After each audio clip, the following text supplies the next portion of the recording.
આપણી પ્રજા ક્યાંય હખણી રહે એવી છે, પછી કે આખો દી લાઈટ નથી હોતી. આજે આમ જોવો, ધોતિયું નીકળી જાય તો ભલે નીકળી જાય, બાકી સીટ હાથમાંથી ન જવા દો. ભાઈ, ઉનાળામાં નદીમાં નાહવાની મજા કઈક જુદી જ હોય, અને એમાં જો ઠંડુ પાણી હોય તો મજા આવી જાય. હો ભાઈ, એમાં હાથમાં આવું કઈક આવે ને, ઘા કરી નાખ દેવાનું. શું છે આ? લા, તો મગર. વેલ્ડિંગ નો સૌથી ઊંચો કારીગર ભાઈ. આનું વેલ્ડિંગ ક્યારેય નીકળે નહીં, અને ક્યારેક મોઢું નીકળે નહીં. આજે ટીવી માંથી ધુમાડા નીકળતા હતા, મેં કારીગર ને બતાવ્યું તો મને કે બીજો તો કઈ વાંધો નથી, પણ હમણાં ન્યૂઝ ચેનલ નો જોતા. એક સમય હતો મિત્રો, જ્યારે આ વસ્તુ આપણી દિનચર્યાનો ભાગ હતો. તો મિત્રો, ધોમ ધકતા ઉનાળામાં મગજને ઠંડો કરવા માટે નવી ટેકનોલોજી આવી ગઈ છે.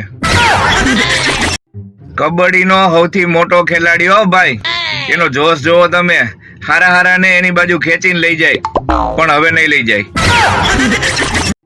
તમે ક્યારેય ચા સાથે ગુંદી ખાધી છે? ખાતાય નહીં. ચા મોડી લાગે. મેં ખાધી. એ સંપા, મંજુ, જમકુ ને હંસા, જરાક આમાંથી જોવો જી.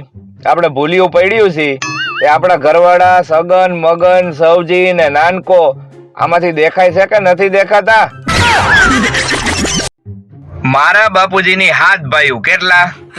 હા, એમાંથી 2 જ ભણ્યા, બાકી બધાય બૂસ મારું થયા. હું થયા? બૂસ મારું. હા, ઈ વખતે ઈ જમાનામાં ઈ 300 ના બૂસ મારતા. કેટલા ના? 300 ના. હા, ઈ બધાયને 2 છોકરા થયા. કેટલા થયા? 2. હા, ઈ બધાય હવે 30,000 ના બૂસ મારે છે. કેટલા ના? એલા બોલો તો ખરા, તો વાત આગળ વધે. હા હા. કાલ એક જગ્યાએ લગ્નમાં કોક 5100 નો ચાંદલો લખાવી ગયો. હવે આખો પરિવાર એને ગોતે. મિત્રો, તમારી ઘરે આવતા વાયરો કેટલા મજબૂત છે એ જાણવા માટે એન્જિનિયરની આખી ટીમ આવી ગઈ છે. તો આ ટીમને બોલાવી અને તમે તમારા ઘરના વાયરો ચેક કરાવી શકો. એક પતિને કોકે પૂછ્યું કે તમારી પત્ની બાજવાના બાના ક્યાંથી ગોતે છે? ઓલો કે ઈ ખાલી મને જ ગોતે છે, બાના તો એની પાસે તૈયાર જ હોય. મારો, પેલા એક હાથે મારો તોય નો સુધરે, તો 2 હાથે મારો તોય નો સુધરે, તો વાળ ખેંચીને મારો, અને તોય નો સુધરે તો નહીં જ સુધરે. આવી ટાઈટમાં જે ઠામણા ધોઈ નાખતી હોય એ ગમે એને ધોઈ નાખે. સાવધાન રહો, સતર્ક રહો. ભાઈ, રીટા નામની છોકરી સામે કોઈ દી હામું થાવું નહીં, કારણ કે જો એના નામની જેમ ઊંધી હાલે તો ટારી દે. મારા મોઢામાં તો થોડુંક પાણી આવી ગયું, એટલે વિચાર કર્યો કે તમારા મોઢામાં લઈ આવું. હમણાં સુપરમેન ભારત આવ્યો હતો, અને ટ્રેનમાં માણસો ચડતા હતા ને, તો એની ઉપરથી ઉડીને અંદર જવા ગયો. તમને મન થાય તો જોરથી ખીજાઈ લ્યો છો, થોડી વાર પછી પ્રેમથી બોલાવો છો. નથી બોલવું, જાઓ. હવા છે ને ભાઈ, ઈ નરી આંખે જોઈ શકાતી નથી, પણ છતાંય અહીંયા આપણે અમુક લોકો જોઈને કહી દઈએ કે આને હવા આવી ગઈ હો. હાલો મિત્રો, આશ્રમ મળી ગયો છે. સરનામું વાંચી અને ટાઈમસર પહોંચી જ જાજો. આ દુકાનવાળાએ બોર્ડ માર્યું હતું કે અહીંયા ઓટલા ઉપર કોઈ બેસવું નહીં, તોય બધાય બેસતા. પછી એના જુગાડ કર્યો. ઘણા એવું કહેતા હોય છે કે બાયું તો બધે હળગાવે છે. એટલે ભાઈ, બાયું તો આવી રીતે ઠારે છે, પણ હળગતું છેટું રહી જાય એમાં ઈ બિચારીઓ શું કરે? આ છે આપણા બાળપણના કુરકુરિયા. કોને કોને ખાધા જરાક હાજરી દેજો. ઘરવાળી 4-5 દી થયા લોહી પી ગઈ હતી કે મારા મમ્મીની ઘરે લઈ જાવ. પછી મમ્મી જ યાદ કરાવી દીધી.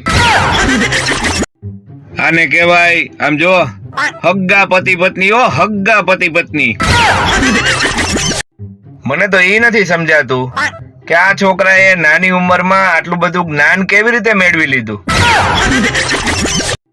એર હોસ્ટેસ પ્લેનમાં એક ભાઈને કહે, સર તમે શું જમશો?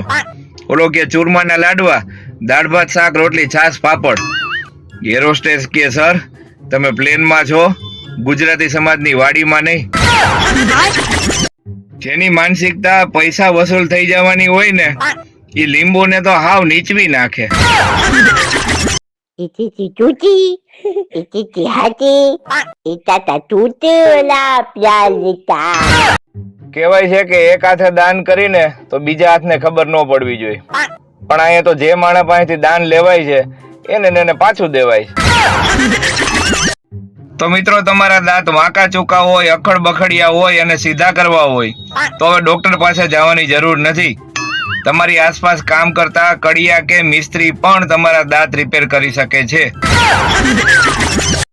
સ્ત્રીઓને પુરુષ સમોવડું તો થાવું છે, પણ થોડીક મૂછું ઉગે ને ત્યાં બ્યુટી પાર્લરમાં ભાગી જાય છે. તો આ ફોટા ઉપરથી તમને ખબર પડશે મિત્રો કે પુરુષોનું ડ્રાઇવિંગ શા માટે સીધું હોય છે અને સ્ત્રીઓનું ડ્રાઇવિંગ શા માટે ગમે એ બાજુ જાય એ નક્કી નહીં એવું હોય છે. આજ સુધી ખબર ન પડી કે આ સાધનનો ઉપયોગ ક્યાં થાય છે. તમને ખબર હોય તો કયો. એક સ્પેલિંગ મિસ્ટેક ને કારણે આખી જાન ગુલાબજાંબુ ખાધા વગરની વહી ગઈ. તો મિત્રો, વાયરિંગની નવી ટેકનોલોજી આવી ગઈ છે જેમાં વાયરિંગ માંથી પાણી નીકળી અને આખા વાયરિંગ ને ચોખ્ખું કરી નાખે. આ ઉનાળામાં સ્વિમિંગ પુલમાં નાહવા જાવ ને ત્યારે એટલું ખાસ જોજો કે પાણી તો ભર્યું છે ને. સૌથી અસરકારક દવા કે જીભડી મોઢામાં રાખવાથી મોટા ભાગની તકલીફો દૂર થાય છે. હવે આ ઓનલાઈન ની હદ આવી છે. ઓકે, બકરી મગાવી અને કુરિયર વાળાએ સ્ટીકર મારીને બકરી પાર્સલ કરી દીધી. લગ્ન એટલે શું? લગ્ન એટલે છોકરીને રોવાનો છેલ્લો દિવસ અને છોકરાને હસવાનો છેલ્લો દિવસ. આવડિયા હમણાં અહીંયા બેઠી હતી ને એટલી વારમાં ક્યાં ગઈ? એટલે હું અહીંયા કેવું રમું છું ઈ તો તમે જોવો. અમુક મચ્છરો જીવના જોખમે કામ કરતા હોય છે સાહેબ. જે લોકો એમ કેતા હોય ને કે મારે લગ્ન નથી કરવા, લગ્ન પછી સૌથી વધારે છોકરા એના જ થતા હોય છે. આજકાલ એટલા બધા લગ્ન થઈ રહ્યા છે કે અમુક વાંઢાઓને ડર લાગે છે કે એના હાટુ છોકરી વધશે કે નહીં. બહુ કિસ્મત વાળા હોય છે એ લોકો જેનું નેટ ગોદડાની અંદર હાલતું હોય છે. ઘરવાળી ખાલી રસોડામાંથી ડોકું કાઢે ત્યાં ટીવી નું વોલ્યુમ ધીમું કરી નાખતા હોય, પાછા સ્ટેટસમાં લખે માય લાઈફ માય રૂલ. ગામડાનો મનો જયારે વૈજ્ઞાનિક બન્યો ને ત્યારે ગામમાં એને બધા મનોવૈજ્ઞાનિક કહેવા માંડ્યા. કુંડળી તો સાસુ ને વહુની મેળવવી જોઈએ. છોકરા તો બિચારા ગમે એમ કરીને એડજસ્ટ કરી લે એવા હોય. સિટીની છોકરીને ગામડાના છોકરા સાથે પ્રેમ થઈ ગયો. અચ્છા. એ પ્રેમ વ્યક્ત કરવા ગામડે ગઈ. ત્યાં જઈને ઓલાને કે તને જોઈને મારું દિલ ધડકે છે. ઓલો કે તું આગી જા, તારો અવાજ સાંભળી અને મારા બળદ ભડકે છે.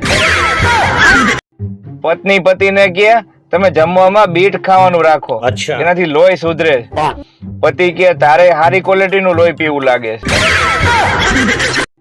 શિયાળાની પહેલી ઠંડી અને નવી આવેલી વહુ જયારે ચમકારો દેખાડે ને બધાય ધ્રુજવા માંડે હો. કુંવારા હોવાનું એક દુઃખ ઈ છે કે રૂમમાં બધાય મચ્છર એક જ જણાને કરડે. બોલો હું લગ્ન પછી 50% જેવું થઈ જાય. અમુક છોકરીઓ તો મોઢા ઉપર એટલો પાવડર લગાડે છે જાણે એવું લાગે કે કલર કામ વાળા એ ખાડામાં લાપી ભરી દીધી હોય. લગ્ન હંમેશા જાડી છોકરી હારે કરવા, કારણ કે એ તમને મારવા દોડે અને તમે ભાગી જાઓ તો તમને પકડી ન શકે. ઊની ખીચડી અને ખાટું દહીં ઘણી બધી છોકરીઓ જોઈ પણ તારા જેવી નહીં. જ્યોતિષ એક જણાનો હાથ જોઈને કે તમને 1 વર્ષ તકલીફ રહેશે. બોલો કે પછી તો સારું થઈ જશે ને?